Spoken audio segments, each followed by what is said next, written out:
إن الحمد لله نحمده ونستعينه ونستغفره ونعوذ بالله من شرور أنفسنا ومن سيئات أعمالنا من يهده الله فلا مضل له ومن يضلل فلا هادي له أشهد أن لا إله إلا الله وحده لا شريك له وأشهد أن محمدا عبده ورسوله يا أيها الذين آمنوا اتقوا الله حق تقاته ولا تموتن إلا وأنتم مسلمون يا أيها الناس اتقوا ربكم الذي خلقكم من نفس واحدة وخلق منها زوجها وبث منهما رجالا كثيرا ونساء واتقوا الله الذي تساءلون به والأرحام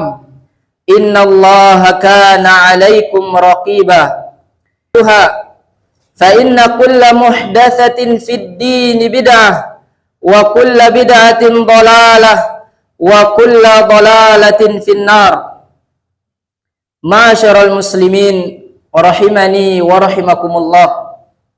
Alhamdulillah, senantiasa kita memuji Allah Subhanahu wa taala. Kita bersyukur kepada Allah Subhanahu wa taala yang telah memberikan kepada kita begitu banyak nikmat dan karunia-Nya.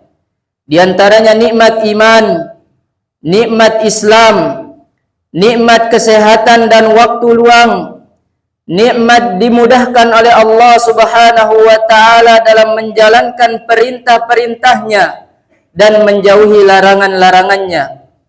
Kemudian salawat serta salam senantiasa tercurahkan kepada Nabi kita yang mulia, Nabi Muhammad sallallahu alaihi wasallam, kepada keluarga-keluarga beliau, sahabat-sahabat beliau, dan orang-orang yang senantiasa berjalan di atas sunnah beliau sampai hari kiamat kelak.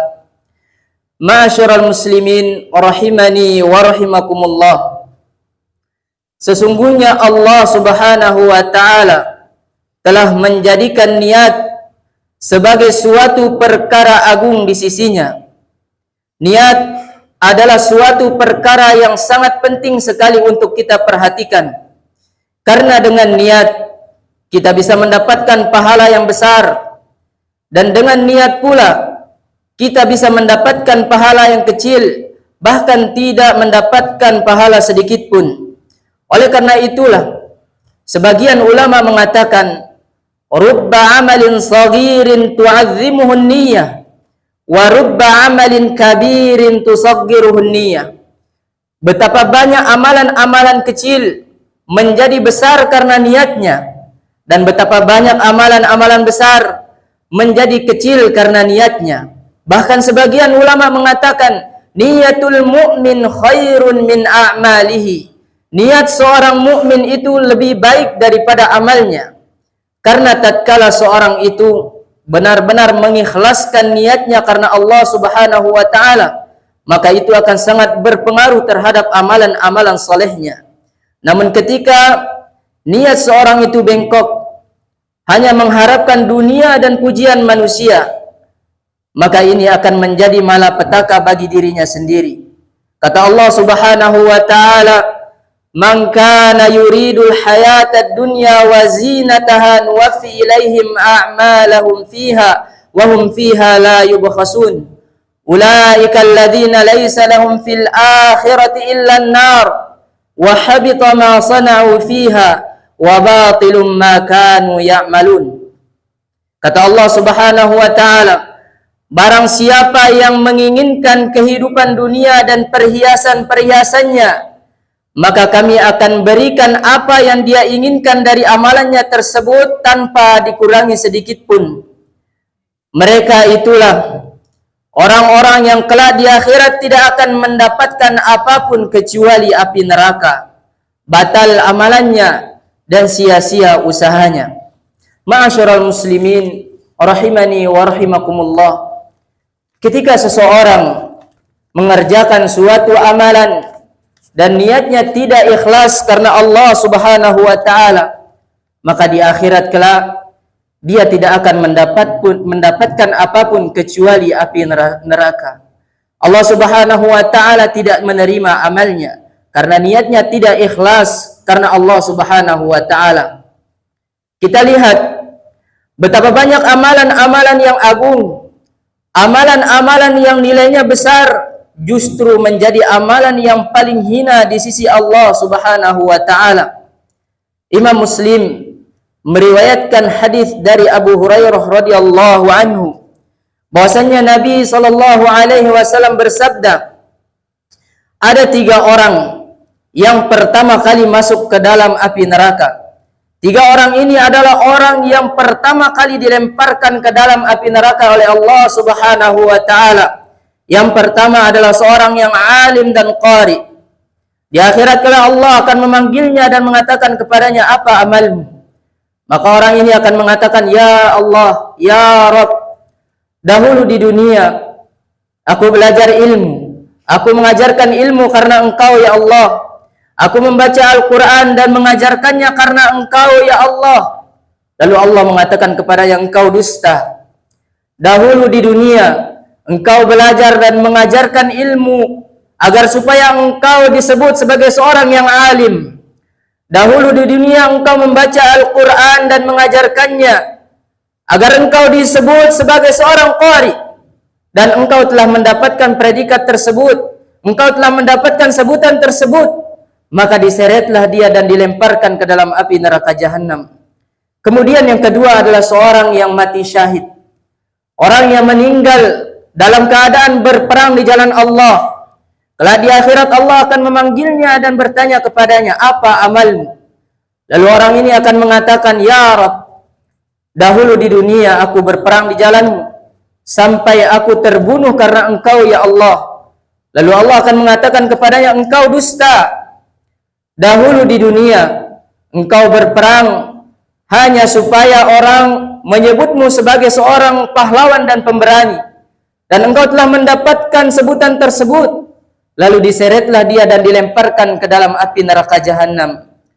Kemudian yang ketiga adalah seorang yang dermawan, seorang yang senantiasa berinfak, bersedekah. Kalau di akhirat Allah akan memanggilnya dan bertanya kepadanya, apa amalmu? Kata Allah. Lalu dia akan menjawab, ya Rabb, tidak ada satupun tempat di muka bumi ini yang engkau sukai kecuali aku telah berinfak padanya.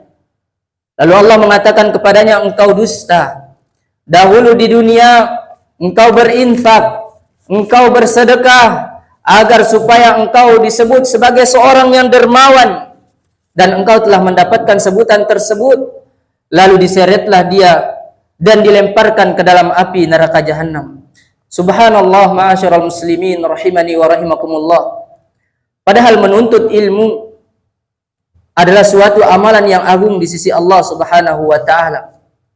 Berjihad, berperang di jalan Allah adalah suatu amalan yang luar biasa di sisi Allah Subhanahu wa taala.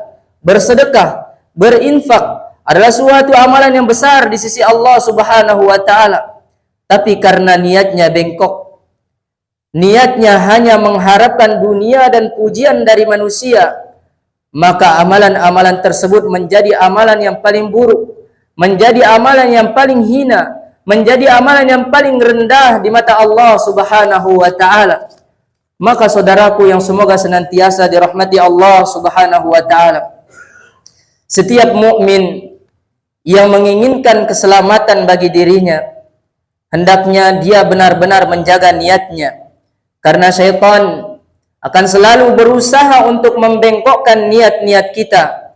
Bisa jadi di awal kita ikhlas karena Allah Subhanahu wa taala, di tengah-tengah bisa jadi kita terkena riya, niat kita berubah menjadi mengharapkan dunia dan motivasi-motivasi lainnya yang menyebabkan amalan-amalan kita tidak diterima oleh Allah Subhanahu wa taala. Maka perhatikanlah niat kita. Orang yang senantiasa mengharapkan wajah Allah dan menginginkan kehidupan akhirat akan senantiasa berusaha meluruskan niatnya hanya karena mengharapkan Allah dan kehidupan akhirat. Tapi ketika dunia telah menjadi sesuatu yang lebih besar di hati kita, maka niat kita pun akan condong mengharapkan kehidupan dunia, mengharapkan dunia dan dunia. Kita lihat bagaimana orang-orang yang telah terkena penyakit wahan, orang-orang yang telah terkena penyakit hubbud dunya wa karahiyatul maut, mencintai dunia dan takut mati. Mereka begitu sulit untuk mengikhlaskan niatnya karena Allah Subhanahu wa taala dalam beramal. Mereka mau beramal jika ada keuntungan untuk kedudukannya.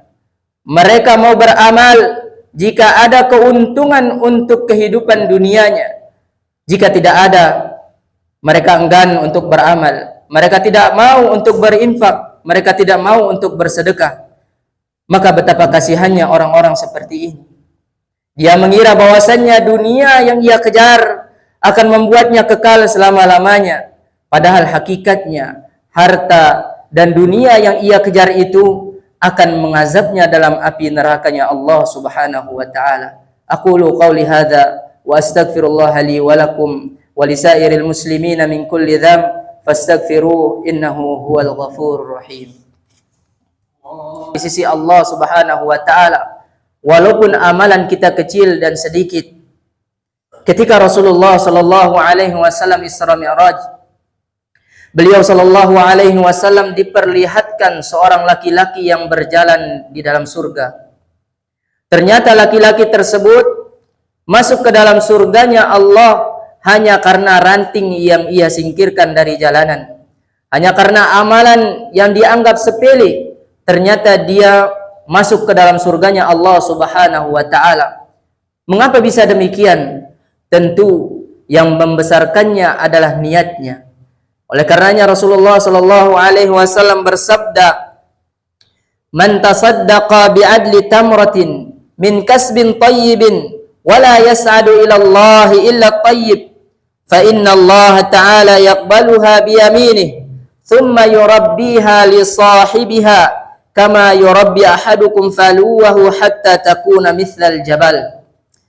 Kata Rasulullah sallallahu alaihi wasallam, barang siapa yang bersedekah meskipun sebutir kurma namun dari hasil yang baik, dan Allah tidak akan menerima sesuatu kecuali yang baik, sesungguhnya Allah akan menerima sedekah kurma tersebut dengan tangan kanannya, kemudian dia akan menggandakannya untuk orang yang bersedekah tersebut sebagaimana salah seorang di antara kalian memelihara anak kuda, sehingga sedekah kurma tersebut menjadi sebesar gunung.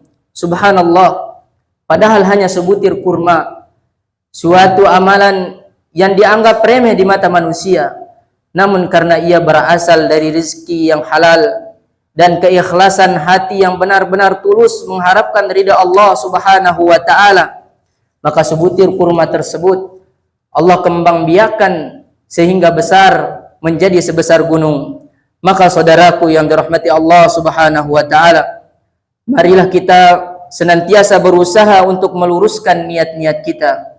Kita salat, kita bersedekah, kita melakukan ibadah semata-mata karena Allah Subhanahu wa taala, tidak mengharapkan ganti di dunia ini.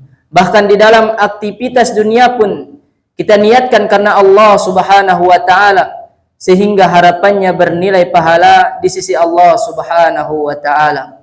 Allahumma salli ala Muhammad wa ala ali Muhammad kama sallaita ala Ibrahim wa ala ali Ibrahim innaka Hamidum Majid, wa barik ala Muhammad wa ala ali Muhammad